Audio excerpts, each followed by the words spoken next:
Hello everyone, welcome to my channel. दोस्तों, उम्मीद है कि आप सब अच्छे होंगे और अपनी पढ़ाई को बहुत अच्छे से कर रहे होंगे। इसके पिछले वीडियो में हमने आर्टिकल 5 को देखा था। हम इंडियन पॉलिटी को लेकर के चल रहे हैं और एक एक क्लास में हम अपने एक एक टॉपिक को क्लियर करते हुए चल रहे हैं। इसके पिछले वीडियो में हमने आर्टिकल 5 को देखा था। आज का जो हमारा टॉपिक है वो है आर्टिकल 6।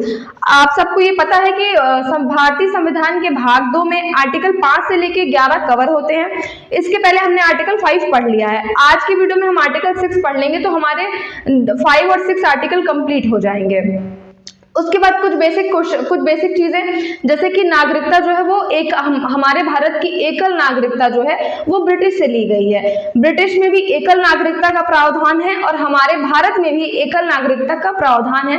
कभी कभी क्वेश्चन पूछ लेता है कि भारत की एकल नागरिकता कहाँ से ली गई है। अब एकल नागरिकता हम इसे क्यों बोलते हैं तो ये भी जान लीजिए। एकल नागरिकता यानी कि जो भी भारत का जो भी निवासी है, जो भी भारत का नेटिव है, वहाँ भारत में उसको एक नागरिकता मिलती है। हमें भारत की एक ही नागरिकता मिलती है, चाहे हम किसी भी राज्य में रहें या किसी भी स्टेट में रहें, उससे हमें कोई मतलब नहीं है।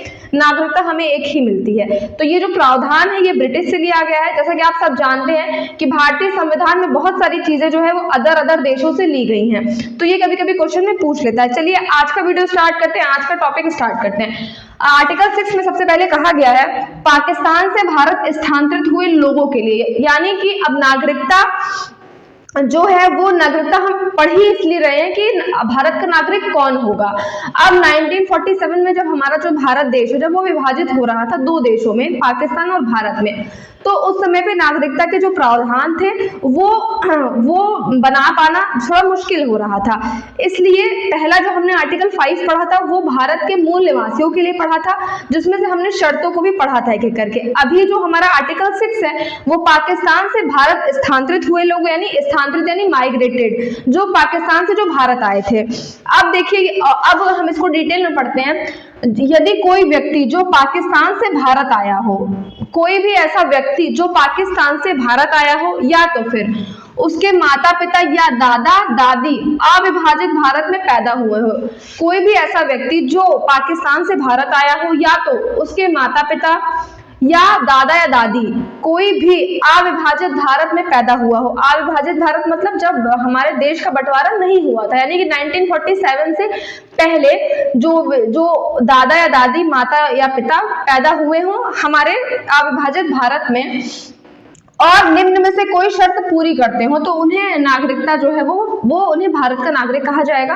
अब शर्तों को देख लेते हैं। सबसे पहली शर्त है वो भारत का नागरिक बन सकता है यदि वो 19 जुलाई 1948 से यानी कि 19 जुलाई 1948 से पहले भारत में आया हो, अपने प्रवसन की तिथि से उसने सामान्यतः भारत में निवास किया हो। यानी कोई व्यक्ति जो 19 जुलाई 1948 से पहले भारत में आया हो और जिस दिन वो भारत में आया हो, अब जाहिर सी बात है इस डेट के पहले आया हो, शर्त में साफ बोला जा रहा है इस डेट के पहले जो भी आया हो और जब भी वो आया हो उसके बाद से वो सामान्यतः यानी कि लगातार भारत में रह रहा हो, तो वो भारत का नागरिक हो सकता है, ये वो भारत का नागरिक माना जाएगा।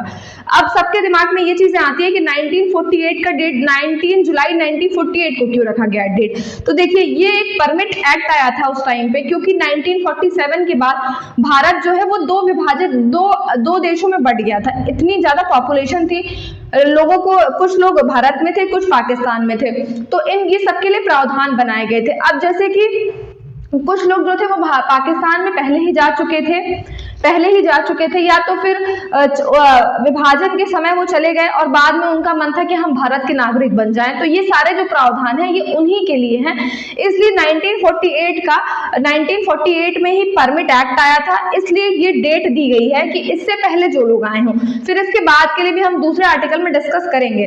तो शर्त क्या है कि वो भारत का नागरिक बन सकता है यदि वो 19 जुलाई 1948 से पहले भारत में आया हो, अपने प्रवसन की तिथि से वो सामान्यतः भारत में ही रह रहा हो। पहली शर्त ये है और इसका डिटेल बोला गया था ऊपर में कि उसके दादा दादी या माता पिता में से कोई एक अविभाजित भारत में पैदा हुए हो।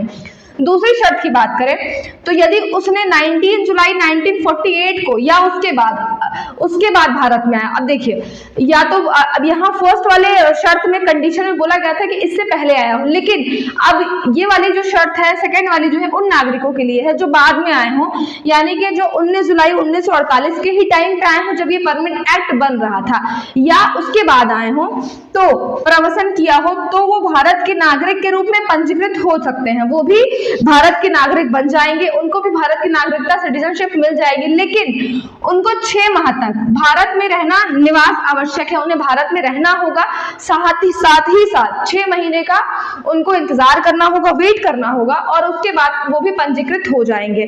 तो मेरे हिसाब से आपको ये चीज समझ में आ गई होंगी। बेसिकली आर्टिकल 6 जो है वो पाकिस्तान से स्थानांतरित हुए लोगों के लिए है, मतलब जो भारत में आए हैं पाकिस्तान से लौट करके, ये आर्टिकल उनके लिए है। आर्टिकल 5 में हमने मूल निवासियों के लिए पढ़ा था, तो you have to clear that कि आपको अपने दिमाग में एक चीज क्लियर रखनी है कि आर्टिकल 5 मूल निवासियों के लिए था, आर्टिकल 6 पाकिस्तान से भारत आए लोगों के लिए है, कि जो लोग चले गए उनका मन हुआ कि हम फिर से भारत में जाएं और भारत में जाके निवास करें और वहां की नागरिकता हम ले, तो ये एक्ट जो है, ये आर्टिकल जो है ये उनके लिए है। खास तौर पे 1948 में परमिट एक्ट आया था, इसलिए 19 जुलाई 1948 की डेट रखी गई है कि उससे पहले जो लोग आते हैं वो पंजीकृत आराम से हो जाएंगे, और उसके बाद भी जो लोग आते हैं उनको 6 महीने का टाइम दिया जाएगा और 6 महीने उनको भारत में रहना आवश्यक है, उसके बाद उनको भारत की सिटीजनशिप मिल जाएगी। तो आई होप आपकी ये चीजें क्लियर हो गई होंगी कि आर्टिकल 6 से अगर कोई क्वेश्चन आता है तो आप उसमें बिल्कुल भी कंफ्यूजन नहीं करेंगे।